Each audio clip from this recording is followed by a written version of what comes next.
So, welcome back. Haven't done a video since around Christmas time, for one reason or another. To be honest, I got into it, then I was like, oh, this is a lot of effort. But yeah, here we are again. Quite a lot's happened since the last video. So, where are we now? What is it, 17th of Feb? Obviously, the last one was over Christmas when I had got the oil leak and I thought what was the cam seal. Put it all back together and it was still pissing out. I did say in the last video it was okay, but it wasn't. Once I got it proper up to temperature, because I'd changed the injectors and I got it to stabilize a little bit, sort of 0.94 lambda. So it had idle okay without absolutely fucking throwing a load more fuel in there. But yeah, once it really got up to temperature, it started pissing out again. So like, yeah. So spoke to Raggy, and Raggy advised that on the Z-lets, now my head, the V6 head's very similar, and one of the other V6 chaps that I speak with, there's basically under the end cap, apparently, I'd never seen it up to this point, there's some sealer. You're supposed to put a blob of sealer there and it fixes it. So I've done that since, took it all a bloody part again. And I ran it up to temperature, got to 95 degrees and it wasn't leaking from there. I have got a bit of a leak from the sump still, because one of the bolts at the front end under the crank pulleys, the threads are crap, so he's got no clamping force. But I've tried to do a bit of a bodge fix with that and hopefully that'll be all right. So long story short, we went to the dyno with Gordon over at Street Racers. Always going to plan. It made 530 horsepower on wastegate.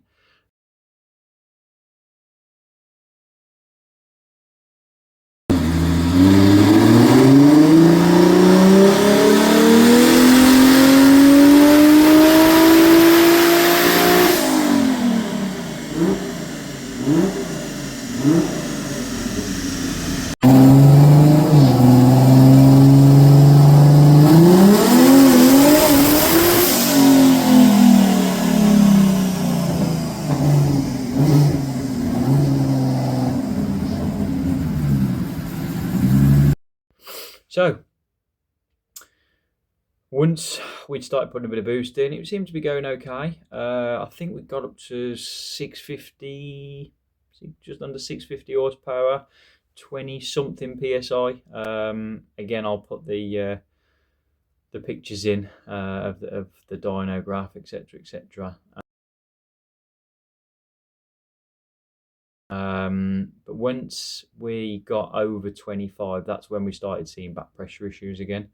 The aim of the day really was to get to 30 psi, see what power it was making at that, and then go through the new DSG shifter, which I've just thought I haven't brought anyone up to speed with the DSG shifter via YouTube. So that'll be something to look forward to in this video. Most people who follow me on Facebook, etc., etc., have seen that shifter in action, one way or another, because I've been quite post-hoary with it.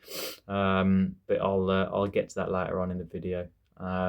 So yeah, started putting some power in, and the back pressure was going south. No, the back pressure was going up as the boost was going up, and I think we got to 27 psi, 29 psi back pressure and climbing. So we sort of aborted the session there, based on the fact that everyone who knows me, if something's not quite right, I don't like pushing it, because it's just, I feel it's pointless. But speaking to plenty of other people, we could have gone more, and ideally you want to be under, or at least 1 to 1, but sometimes it just doesn't happen, and it's not, not the end of the world. But with all the issues I've had previously, lifting heads, blowing head gaskets, all that sort of stuff, I'm just not in that frame of mind. And the fact that I've got no one to turn to with this engine, I can't ring one single person and go, what did you do? It's all on me, to keep throwing money at it, time and effort. it's a bit frustrating on that sense. Obviously, there's a lot of people with different opinions, and I'll try and listen to as many as I can. Ultimately, I can only make that decision, hence why I've gone forwards, backwards, forwards, backwards, forwards, backwards.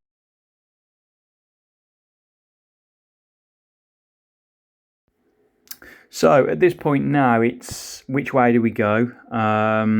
We can either move up to a bigger turbo, we can change the housing, a few other little things we can try regards bolt-on things. And the way I decided to go was to move up a housing size to a 1.28, move over onto a twin scroll housing, which obviously like a T4 flange, individualize the manifolds in case I was getting any reversion from the V band, and basically try again.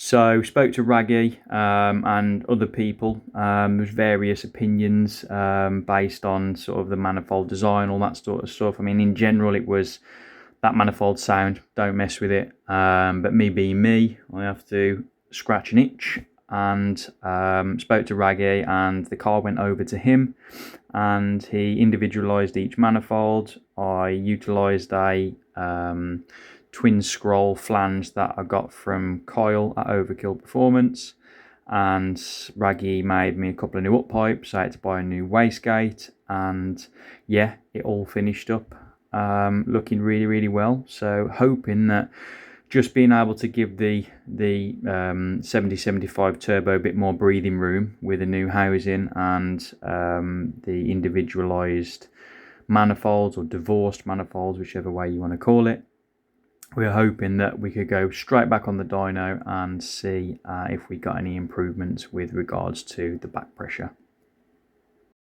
So big thanks again to Raggy for doing the fab work, and then after that it was back over to Street Racers and onto the dyno.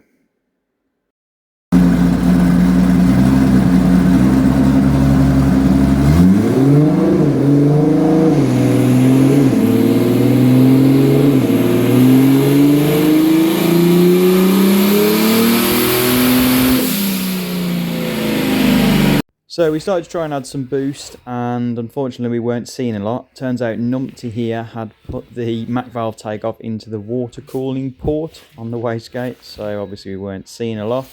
After that we got that all sorted. We put the control on the top and bottom of the wastegate for the Mac valve. And then once we got that sorted, Gordon started putting some boost into it, and the control didn't seem great. We were getting a lot of duty, but not a lot of boost increase, etc., etc. So we looked at the wastegate springs, and we actually added another 7 psi wastegate spring on each gate. A bit of fun on the car that was really, really warm, and it took two of us to get on top of it, should we say. And we got that sorted, and then we could start really looking into adding some boost and seeing what happened next. So this was the graph that we had after the first run with the new springs in. This is our new wastegate. So it did 559.8 horsepower. The most it's ever done on wastegate, should we say, but wastegate normally is just under 14 psi, so another couple of psi.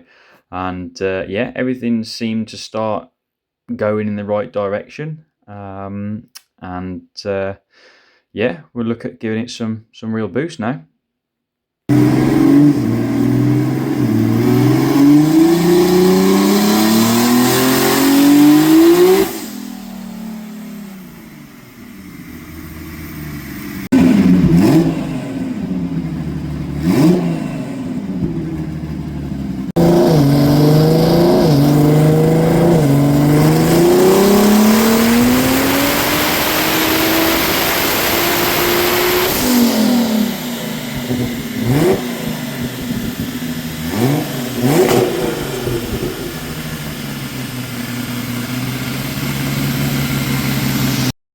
So after we got all the plumbing sorted on the wastegates and Gordon actually had some control on the boost, started giving it some duty cycle, etc., etc., as you know, and it was going okay. It was starting to make okay power, and we thought we're on the right track, sort of thing. We got up to 25, 26 psi, and the boost was fine. Back pressure was okay. And I think, like you've seen on the previous videos, it started spinning the wheels a little bit, and obviously it becomes more of a challenge then, more effort to strap it down, etc., etc. But as he got up to 27-ish, the back pressure, 28, the back pressure was going way higher than where I wanted it to be. And obviously the whole point of this session was to basically try and convince myself that I'd sorted the issue with the back pressure, with the manifold flow, and how it was all working, etc., etc. Especially with a bigger exhaust housing and moving to a T4 flange. But yeah, we were literally seeing exactly the same results. If anything, it was possibly worse. So yeah, obviously a lot of money, time, and effort involved just to get to that point, to get it back on the dyno. And yeah, we've literally we've learnt nothing. We're at the same point. So Gordon mapped it, finished it up. We're good for the track, 26 PSI. I mean, yeah, we didn't get a true horsepower. I mean, that was great at the biggest distance.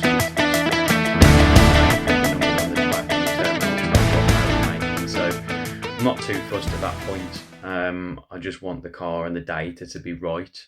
So, like I say, Gordon sorted it all out. All the corrections on the fuel tech were brilliant, and yeah, we're pretty much ready for the track. However, I had a phone call off this guy, Mr. Chris Eade, the OG prick, and we had a chat about turbos and what he thought, amongst other people phoning me, and I do appreciate everyone's advice and thoughts.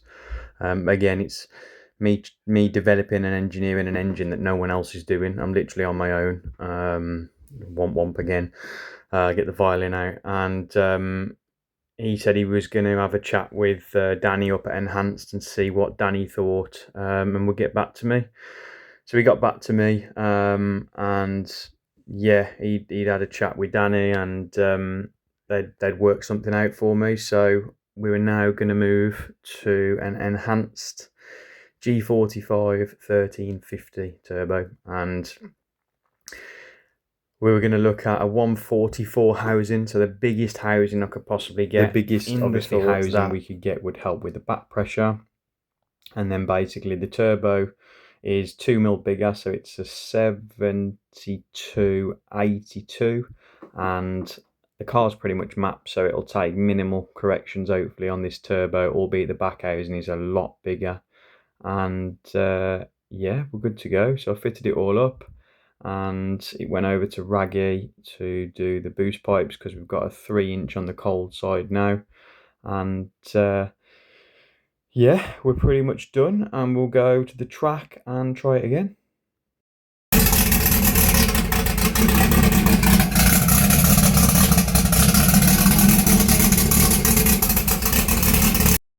So this is the current state of the car at the moment. Still got a fair bit to do before the event next week.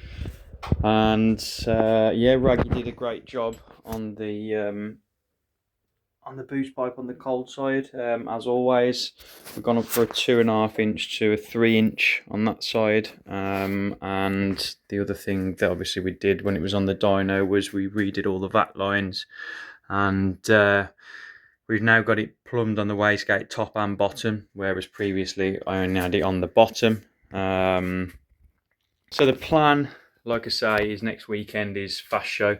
So we will go to Santa Pod. The plan is to go on the Saturday evening, so I can do I'll jump on the Saturday night special, get a couple of runs in hopefully, and see what happens. The field for the Sunday is mental. I think there's 5 or 6 8-second cars, a lot of 9-second cars, 10-second cars, etc. So everyone's going to be on their A game. The scenario for me, same old story really, is testing.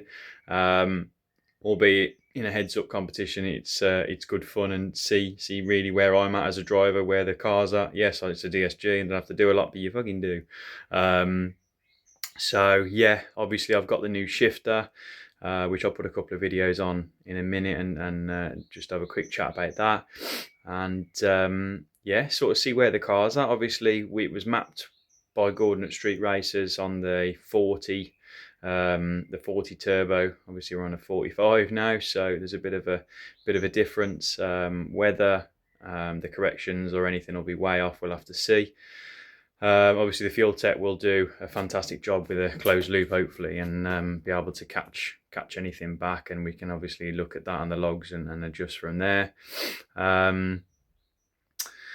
Yeah, fast show, you get 3 qualifiers, 1 elimination, so I'm guaranteed 4 runs and see what happens. Like I say, if I can get a couple of runs in on the Saturday, 4 runs in on the Sunday, all being well, and then it's the Yam Yam Racing test day on Monday the 27th. Still room available if anyone's interested. Hit me up, Facebook, or join the group Yam Yam Racing Drag Club, and yeah, get yourself signed on.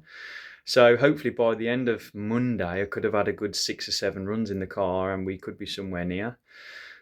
Obviously, when we were on the dyno, we changed the springs in the wastegate, and I think they were making about 16 psi on the old turbo. So what they're going to make on the new one, probably a little bit more, I would expect, because it's slightly bigger. But we'll leave it at that and sort of see what happens. It might blow the tyres off, who knows. Obviously we're not running any traction control at the minute. The torque table for the DSG box is all was done on the dyno, but obviously on the track it's a bit different, so we'll see how that works. And yeah, we'll see what happens. So I've got to have a look at the driver's side rear brake, or something's ticking or clicking in there, like, so I need to pull that apart and have a look. Bumper's got to go back on, and quick check over. I mean, I ran it up to temperature yesterday outside the house. The neighbours loved me, and yeah, we'll see what happens. So regarding this shifter, so I haven't really discussed a lot about the old shifter to this point. I have on Facebook, but yeah, let me just get in the car. So what we've got is how this works, if you can just about see this. So I've got the standard DSG shifter, so I'm keeping that in because obviously you still need to go from park, reverse, neutral, drive, sport. Obviously we need to put it into manual mode for the gearbox to be able to either let the fuel tech tell it when to change, or we'll use the shifter to change. You could do it like someone else said, you've got the plus and minus on the gearbox on the DSG shifter, but the problem is when you're down there you can't see it. I'm here like this and I can't see it very well, and it's, yeah, I just don't like the thought of it. It just doesn't, yeah, it doesn't do me any favours. So long story short, what we've now got is we've got a PMC shifter. So what you'll see is a lot in the 8 HP world, obviously BMW rear wheel drive gearbox, that they are all, say all, there's a lot of people who are using them on the rear wheel drive conversion boxes, and yeah, fantastic. They really do work well. So my thoughts was I want a bit of input into driving the car, so that should give me that. Obviously you can go to the flappy paddles, which again, great, and probably for racing would probably be better, but just the fact of how this shifter is and how it feels, it just feels like it's a normal car. I mean, I'll just have a quick bit of a pull. It's got like some resistance with it, so obviously forwards, backwards, and all you do is set it up on the fuel tech. I haven't got the battery on at the minute, so I can't show you, and it's just an input, so it's just a shift input, and it changes as is. Gordon had it on the dyno. Obviously we've had 2 dyno sessions now with the shifter, and Gordon's gone through the gears, albeit on the dyno it's a little bit different because you know you're not on track, obviously, and the whole and how it reacts, etc., on the dyno will be different to how it reacts on the track. But yeah, I'll chuck a couple of videos in now of how well Gordon went through the gears with it, and yeah, show how impressive it is for what it is. And like I said, last year when I used this box, it was great, but I just didn't know when anything was going to happen. Oh, the phone's gone. Didn't know when anything was going to happen, and I'd got no input at all, albeit I've worked with a couple of people, Michael Kobold over in Germany, who's gone through the map with me as well, looked at a few different settings and changed a few different settings, so hopefully the box won't upshift now. So I'll probably put another video on now of it getting up to 120 120 mile an hour before the 60 foot, if I can find the video. And yeah, I'll put that on. I'll put that on first, and then I'll put the dyno video, Gordon going through the gears inside the car and then outside the car. So, long story short, that's me. That's where the car's at. So we've now got the shifter. We've now got a G45 1350 turbo. We're racing next weekend at Fast Show. We're pretty much testing, but you know, obviously we'll give it full beans as much as we possibly can with regards to heads up racing, and then hopefully the car stays in one piece, and we've got a good baseline to move into the next event, which hopefully will be the Vauxhall show. So I'm not going to do door slammers because I like door slammers, but I like door slammers as a spectator. And that sounds a bit sad as a racer, but it's just such a fantastic event. I love to be there. I love to be in the pits and all the rest of it without the stress of actually racing. So yeah, I'll be on hand to give anyone a chuck or whatever that looks like when we're down there. So yes, I will do the old YouTube. I'll sign this one off now, and I will see you all soon.